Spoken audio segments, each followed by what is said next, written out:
see on vastuolu. Nad ei ütle sama asja. Üks neist räägib tõtt. Üks neist ei räägi tõtt. Erinevused, vastuolulised ütlused. See on nüüd osa Nolan Wellsi uurimisest. Sa kuuled inimesi küsimas, kas keegi valetab, mis on arvestades kajastust täiesti õiglane küsimus. On aeg vaadata üle küsimused ja vastuolud, mis on seotud Nolan Wellsi surmajuhtumiga. Tere tulemast saatesse Sidebar, mida esitleb Law and Crime. Mina olen Jesse Weber. Ma arvan, et on aeg loetleda kõik ilmsed vastuolud, vastuseta küsimused Nolan Wellsi surma uurimises. Need lahknevused, mida me näeme. Ma tahtsin selle kõik kokku võtta, et sul oleks see siin olemas ja saaksid sellest aru. Kas keegi valetab? Kas keegi üldse valetab? Kes võiks valetada? Mis ei klapi? Me ei hakka kedagi otseselt süüdistama, et nad ei räägi tõtt, aga me püüame siin näidata sulle erinevaid arvamusi, erinevaid versioone, vastuolusid, näilisi vastuolusid. Nüüd räägime muidugi Nolan Wellsist, 18-aastasest Southwest Mississippi Community College'i jalgpallurist, Ocean Springsi keskkooli lõpetanust, kes kadus, kui ta oli koos sõpradega paadiga Horn Islandil, otse Mississippi ranniku lähedal 4. juuli nädalavahetusel. Sinna saarele pääseb ainult paadiga. See on looduskaitseala. Seal ei ole ärilist arendust. See on väga konkreetne piirkond. Väidetavalt ei tulnud ta sel päeval koos oma sõpradega paadiga tagasi. Tema perekond teatas ta kadumisest 4. juuli õhtul pärast seda, kui üks tema sõpradest helistas neile umbes kell 23:00. Nii et, nagu öeldud, teade tuli sisse hilja 4. juulil või varahommikul 5. juulil. Tema surnukeha leiti sellel saarel esmaspäeval 6. juulil kaldale õhutuna. Tema perekond nõuab läbipaistvust. Nad nõuavad täielikku uurimist, põhjalikku uurimist selle kohta, mis juhtus. Ja nagu te teate, kui olete meie kajastust jälginud, siis teate, et nad on palganud kodanikuõiguste advokaadi Ben Crumpi. Vaatame nüüd vastuolusid. Vaatame nüüd vastuolulisi väiteid. Üks suurimaid vastuolusid praegu on, mida Nolan tegi, millised olid Nolani tegevused sel päeval. Nii et Ben Crump pidas pressikonverentsi ja ütles, et paadis olnud poisid väitsid, et Nolan läks Horn Islandile ja otsustas rääkida ühe tüdrukuga. Isegi ühe poisi ema, Ashley Cole, kinnitas Docveloxi andmetel, et tema poeg ütles seda. Tema poeg oli tol päeval ilmselt koos nendega ja kinnitas samuti, et poisid lahkusid paadiprobleemide tõttu, millest me kohe räägime. Ja see näib olevat tõsi. Ma selgitan seda kohe. Kui Jacksoni maakonna šerifibüroo ütles, et nende arvates jäi Nolan saarele. ABC News teatab, et üks Nolani väidetavatest sõpradest, Trayston Shepard, väidab, et Nolan tahtis jääda maha, et ühe tüdrukuga rääkida ja et ta tuleks tagasi teise sõbra paadiga. Shepard ütles, et nad kohtusid tol päeval ja see oli lihtsalt üks neist asjadest. Tol päeval jäi küll mulje, et talle tõesti meeldis see tüdruk, aga see oli ainus kord, kui nad koos aega veetsid. Nüüd on vaidluse all see, kas Nolan tegelikult ka nii tegi. See on üks vaatenurk, eks. See on üks versioon. Aga Ben Crumpi sõnul väitis see tüdruk väidetavalt, et Nolan ütles talle, et ta läheb tagasi paadi juurde, nagu Crump ka pressikonverentsil ütles. Nad ei ütle sama asja. Üks neist räägib tõtt. Üks neist ei räägi tõtt. Me peame selle põhjani jõudma. People'i sõnul rääkis Nolani ema, Christine Vansley, samuti selle noore naisega.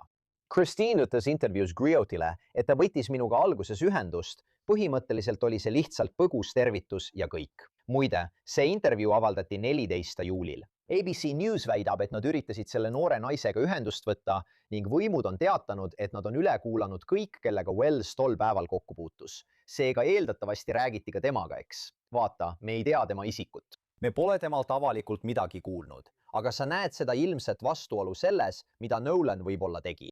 Muide, me pole tol päeval avalikult kuulnud ka ühegi teise paadil või saarel viibinu käest, mis lisab segadust. Kõik hoiavad suu kinni. Olgu kiirelt, et mitte teemast kõrvale kalduda, aga meil on üks tõeliselt äge sponsor, kes toetab meie tegemisi. Ja ma pean ütlema, miski ei riku head riietust kiiremini kui katki või kulunud vöö. Äge Anson Belton Buckle on siin, et olukorda päästa. Anson on pereettevõte, mis on alates 2009 aastast täielikult ümber mõtestanud, kuidas vööd peaksid töötama. Vaata seda praegu, tumesinine vöö. Kust sa saad sellise tumesinise nahkvöö? Aukude asemel kasutab Anson mikroreguleeritavat rööpasüsteemi, millel on veerandtollised sammud. Nii et sinu vöö sobib ideaalselt ja kohandub sinuga kogu päeva vältel. Ükskõik, kas sa istud, seisad või oled liikvel, näed sa suurepärane välja, sa tunned end hästi, sa näed väga esinduslik välja. See vöö on äge, see on stiilne. Muide, kuna iga rihm ja pannal on omavahel vahetatavad, on sul alati vöö, mis sobib ideaalselt sinu riietusega. Neil on ka üle 40 000 viietärni arvustuse. Nad pakuvad eluaegset garantiid. Kuna Anson on tänase video sponsor, siis klõpsa all oleval lingil või skaneeri QR-kood, et koostada endale komplekt 2 tasuta lisatükiga, pannal ja rihm. Täiesti tasuta. See tähendab 3 pannalt ja 3 rihma, mida saab omavahel kombineerida ja sobitada, et saada 9 erinevat vöövarianti kõik ühes karbis. Nii et klõpsa lingil, pane oma komplekt kokku ja vii oma vööde tase täna uuele tasemele. Muide, paadil on probleemid. Huvitav. Me ei näe sellest tingimata vastuolu, eriti pärast uusi teateid helisalvestise kohta. NBC News on saanud helisalvestise, kus tundub, et Nolani sõbrad kutsuvad appi, kui nende paat oli hädas. Kuulake seda. Me upume. Kas te kõik saaksite palun rahuneda? Kas kõik on pardal ja muidu terved? Jah? Jah, nii et selle lühikese raporti ning NBC Newsi ja New York Posti andmete põhjal tundub, et paadil oli tõenäoliselt 7 inimest pardal. Paadil tekkisid probleemid umbes kell 16:00. Väidetavalt ütles paadi juht, kuule, me oleme Horni lääne otsas ja meie pilsipump lakkas töötamast. Ma tahan selle paadi kaldale saada ja tagasi pukseerida. Nii et paat pukseeriti väidetavalt 3 miili ja vähem kui tunni aja pärast kiirus suurenes. Aga vaata, see tekitab ikkagi küsimuse, eks? See tekitab küsimuse Nolani asukoha kohta. See tekitab ka ajajoones vastuolu. Kas kõik olid pardal? Kas Nolan oli pardal? Tõenäoliselt mitte, kui vaadata ajajoont. Kuigi võib-olla tähendab kõik pardal lihtsalt seda, et jah, kõik olid pardal. Ma ei ütle, et tead, Nolan oli seal või Nolan ei olnud seal, kui ta ei olnud seal. Ma lihtsalt ütlen, et kõik, kes seal olid pardal. Nüüd sai CBS News ka GPS andmed Mississippi merevarade osakonnalt, mis jälgisid paadi liikumist. See on ka suur asi, sest see on teave, mille nad ütlevad, et sai teabenõude kaudu. Ja vastavalt raportile lahkus alus kai juurest umbes kell 9:56 hommikul ning jõudis Horni saarele kell 11:14. GPS andmete kohaselt lahkus paat Horni saarelt kell 16:31 pärastlõunal, naasis algsesse väljumiskohta ning sõitis seejärel Fort Bayousse umbes kell 17:52. Enne kui naasis kai juurde kell 18:06. Hiljem samal õhtul läks paat Fort Bayou paadislipile kell 19:19. Liikus seejärel mööda maad, mis viitab sellele, et see veeti sõidukiga omaniku elukohta. Et seda perspektiivi panna ja miks see oluline on, väidab Ben Crump, et Nolanit nähti viimati saarel kell 15:00. Jällegi, Ashley Cole'i ema sõnul tema poeg, eks? Muide, ta on kohalik kohtunik. Ta ütleb, et tema poja väitel nägi ta Nolanit viimati umbes kell 15:00 saarel ja tema poeg lahkus kell 16:30. Nüüd me pole tingimata näinud vastuolu selles, millal Nolanit viimati nähti, aga see on midagi, mida tasub meeles pidada, eks? See on üks neist vastuseta küsimustest. Ja DMR-i raport, mille CBS News hankis, näitas, et paadi omanik, tema ema ja veel üks inimene, kes oli koos Nolaniga, teevad uurimisega koostööd. Me näeme, kas ajakava muutub, aga see on taas üks küsimus Nolani liikumiste kohta. Nüüd, kõige suurem vastuolu siin on see, et Nolani perekond ütleb, et see ei ole Nolani moodi. See ei ole tema moodi maha jääda ja oma sõpru maha jätta. Tema isa, Elmore Wonsley, ütles saates Good Morning America, et me õpetasime talle alati, kui lähed grupiga, siis jääd grupiga. Kui lähed viiega, tuled tagasi viiega. Ära eraldu grupist, sest ma olen alati öelnud, et koos on turvalisem. Nii et ta teadis, et peab grupiga koos olema. Miks ta siis grupist eraldus? Ma ei tea. Kui nad seda ütlesid, siis see kohe häiris mind, aga see tekitas ka küsimuse. Ma tean, et ta ei teeks seda. Ma räägin talle seda iga päev. Sa valetad mulle. Nüüd on olnud ka üsna palju vaidlusi selle üle, kas ta üldse jõudis tagasi paadile, tagasi mandrile. Sest see keskendub sellele peofotole. Fotole, mis näib kujutavat Nolanit sellel basseinipeol 5. juuli varahommikul. Teisisõnu, kui sa seda usud, siis oleks mõte järgmine. Ta lahkus paadilt, jõudis mandrile, läks sellele peole, suri kuidagi, viidi hiljem tagasi Horn Islandile ja siis leiti surnuna ning kaldale ohutuna. Ma mõtlen, see oleks ilmselt see, mis juhtus, eks? probleem on selles, et vaata, Ben Crump jagas isegi väidetavalt seda fotot, mida inimesed usuvad olevat Nolanist sellel peol. Ja New York Posti andmetel postitas Crump selle foto sotsiaalmeediasse. Ja see oli postitus, mida Crump levitas. See oli kontolt nimega Chanel Taro TV. Linnarahvas räägib. Kuulake nüüd. Ma ei tea, kas need on faktid või kuulujutud, sest ametlikke avaldusi pole kinnitatud. Mõnikord peame järgima kõiki vihjeid, kuni tõde selgub. Siin on see, mis eile õhtul sotsiaalmeedias avastati. Sotsiaalmeedia väidete kohaselt on olemas foto, kus Nolan on maismaal peetaval basseinipeol Jacksoni maakonnas enne 5. juuli kella 1 öösel. Aga vastuoluline väide. Shepard X, keda ma enne mainisin, Nolani väidetav sõber, ütles, et see foto ei olnud tehtud 5. juulil. See ei olnud sellest nädalavahetusest. See oli tegelikult tehtud peol 27. juunil Pass Christianis, Mississippis. Rolling Stone teatas, et foto tehti kell 11:58 õhtul. Tol juuniku õhtul, kusjuures väljaanne kinnitas, et keegi teine andis neile selle foto ja teiste samal õhtul tehtud fotode metaandmed. Nii et Ben Crumpilt küsiti selle kohta, eks? Ben Crumpilt küsiti selle arenguga seoses sellel nädalal pressikonverentsil ja ta läks veidi kaitsepositsioonile. Ta ütles, mina ei jaganud seda fotot, ma lihtsalt postitasin selle uuesti. Me postitame kõik uuesti, teeme selle selgeks. Me postitame kõik uuesti, sest me püüame panna inimesi endast märku andma ja helistama. Ja nagu me oleme alguses peale öelnud, me otsime tõde väga tulihingeliselt. Ja seetõttu me postitame asju, küsime inimestelt. Kas te teate sellest midagi? Andke meile teada. Ainult sellepärast, et me midagi uuesti postitame, ei tähenda, et me seda kinnitame. On olnud palju lahknevusi ja vastuolusid ning erinevaid versioone selle kohta, kas kaklus või konflikt üldse toimus. Nii et Ben Crump mainis, et sotsiaalmeedias levib video Horn Islandi lähedal või sellel, kus ta väitis, et võib-olla on kuulda Nolani häält. Et teda võib kuulda ütlemas, tsitaat, anna mulle mu kuradi telefon, mida kuradit sa teed? Pressikonverentsil, kui temalt küsiti, kuidas te teate, et see on Nolani hääl? Väidetavalt ütles Crump, et mitu inimest tuvastasid selle kui Nolani hääle. Kuid ABC Newsi andmetel väidab Nolani sõber härra Shepard, et mingit tüli ei olnud ja Nolan polnud sellega seotud. Shepard ütleb isegi, et Nolanit pole videos. Ta ütles, tsiteerin, see olen mina, kes karjub. Selles videos ei räägitud telefonist. Nolan polnud saarel. Shepard ütleb, et see oli kaklus võõraga. Shepard ütles Rolling Stone'ile, et need polnud Nolani sõnad. Need olid minu omad. Ma saan aru, et kõik tahavad Nolanile õiglust. Kõik tahavad täpselt teada, mis juhtus.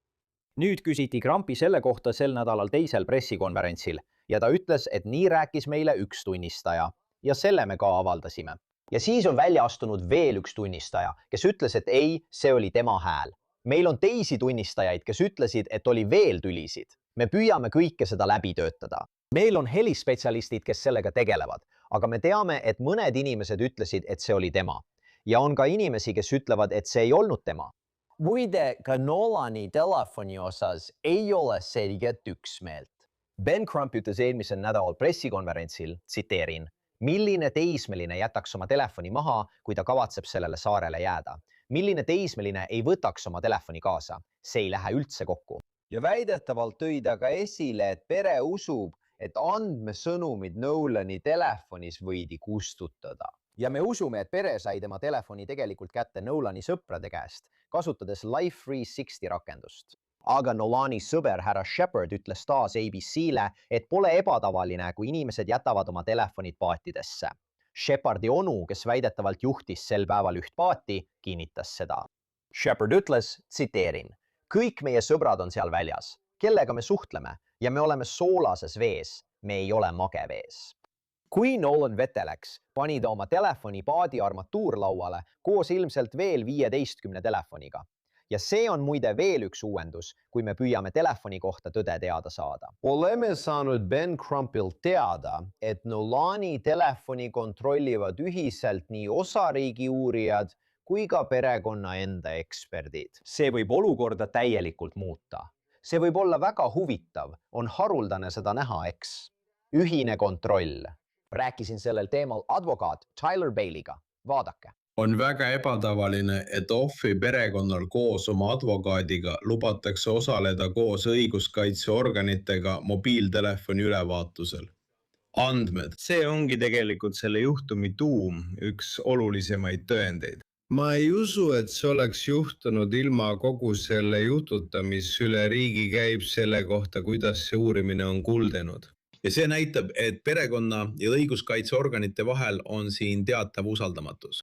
Nii et peaks olema mõned kohtuekspertiisi eksperdid, kes tegelevad andmete väljavõtmisega ja on osariigi poolt kohal. Ja samuti on tõenäoliselt kohal ka sõltumatu ekspert, kelle toob kohale härra Crumpi kontor koos prokuröriga samal ajal. Nii saavad kõik samal ajal näha, kas kõik andmed võetakse välja ja veenduda, et midagi ei jää maha.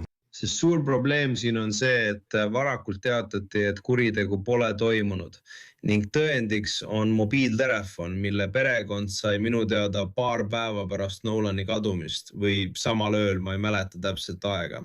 Ja siis tekstisõnumite ja Snapchati andmete puudumine. Ja lubades mõlema poole ekspertide osalemist või ühist andmete väljavõtmist samal ajal, aitab see perekonnal end mugavamalt tunda.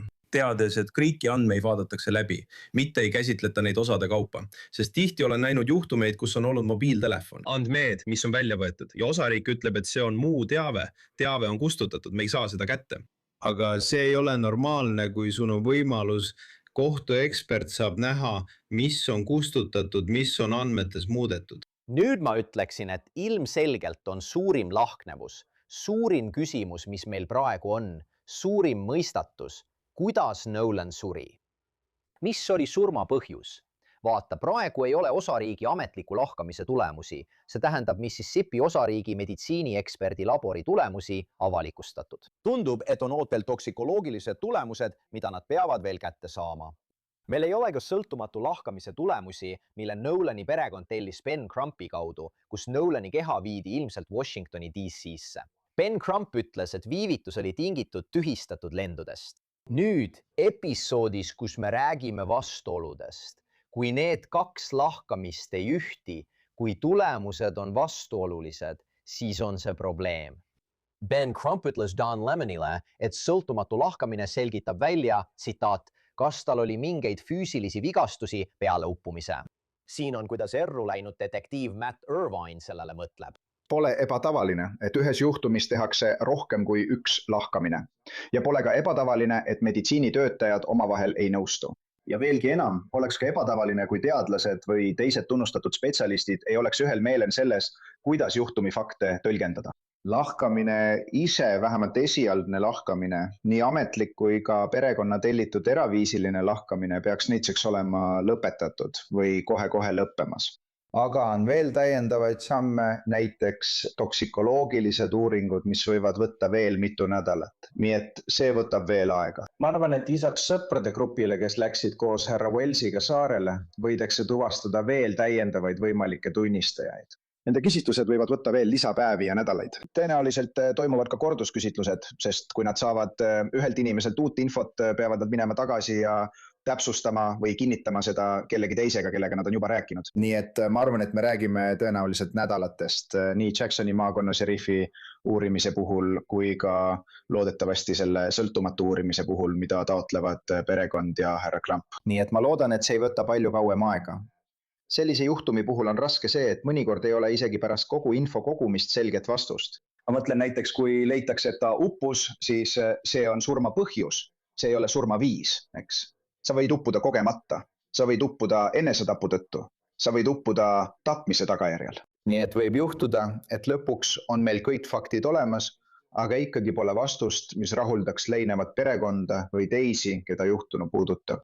Sest kohtuekspertiisi tõendid ei pruugi olla nii selged, et näidata, kuidas keegi uppus, eks. Ma mõtlen, kuidas saaks seda näidata, kui pole mingit nüüri jõutraumat või mingeid tõendeid selle kohta, et teda hoiti vee all või lükati vette või midagi sellist.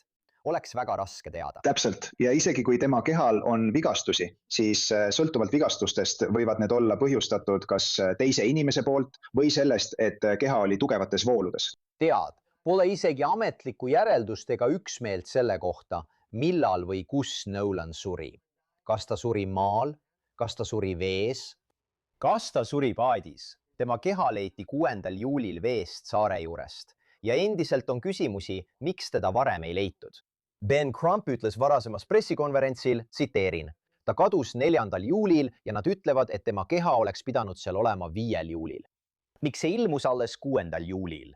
See on üks neist asjadest, mis lihtsalt ei klapi. Ma küsisin selle kohta Brian Trasherilt United Cajun Navyst. Ta oli Nolani otsingutes osalenud. Ta oli kohal, kui Nolani keha leiti. Ta on praegu õhus. Meeles, et see oli alles alguses, sest Nolani isikut polnud veel ametlikult tuvastatud. Aga vaata, mida ta selles varasemas intervjuus ütles. Lihtsalt selguse huvides, miks keha varem ei märgatud? Ma arvan, et ma võin sulle öelda, et ma hakkasin saare kohal lendama selle saare osa kohal, kuhu keha kaldale uhuti umbes kell 6:30 hommikul. Ja ma usun, et pargivalvur märkas teda kell 8:45. Minu arvamus on, et ta uhuti kaldale just selle ajavahemiku jooksul, sest me lendasime põhja-lõuna suunas üsna pika ruudustikuga. Ja ma arvan, et ta lihtsalt uhuti kaldale ning pargivalvur tegi hommikul oma tavalisi ringkäike. Aga arvestades olukorda, olen kindel, et nad olid veidi tähelepanelikumad ja tõenäoliselt hoidsid saarel rohkem silmad lahti teades, mis juhtus ja mis toimub. Aga jah, mulle öeldi, et umbes kell 8:45 märkas valvur seda ja andis teada, sest ma nägin pikka rida hädaabipaate põhja poole tulemas. Vabandust, nad liikusid edelasse, saare loodenurga suunas. Minu arvamus on, et tema, kui ta vette läks, ükskõik kuidas ta sinna sattus, ei jõudnud ta eriti kaugele enne, kui ta selle tõttu uppus. Vaid mõne päevaga triivis ta tagasi lõunasse, saare tippu, samasse saare tippu, kus teda viimati nähti. Kui ta oleks läinud palju kaugemale, oleks ta ilmselt sattunud kanalisse ja triivinud palju kaugemale lõuna poole, Chandelieri saarte poole. Ja ma mõtlen veel üks lahknevuse allikas. Või miks? Perekond teeb koostööd sõltumatu meeskonna ja uurijatega, kes viivad läbi sõltumatut uurimist, on see. Jacksoni maakonna šerifi osakonna ja teiste ametkondade võimuesindajad on esialgu öelnud, et nad ei kahtlusta kuritahtlikku tegevust. Küsimus on, kas on liiga vara seda öelda? Miks nad seda ütlesid? Vaata, šerif näis viitavat, et Wellsi kehal ei olnud tapmisele viitavaid vigastusi, et see näib olevat uppumine. Aga ta ütles seda ka enne, kui lahkamise tulemused olid teada. Ja kohtuarst märkis, et ta ei hakka veel spekuleerima. Muide, see on ajakirja People ja ABC 7 andmetel.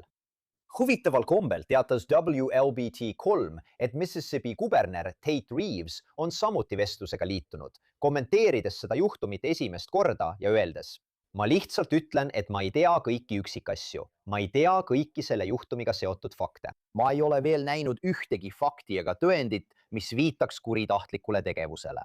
Aga kui midagi sellist on, siis olen kindel, et šerifi büroo, ringkonnaprokuröri büroo ja avaliku julgeoleku osakonna töötajad, kes nende kuritegudega tegelevad, kui oleks olnud midagi, leiavad selle üles ja teevad, mis vaja.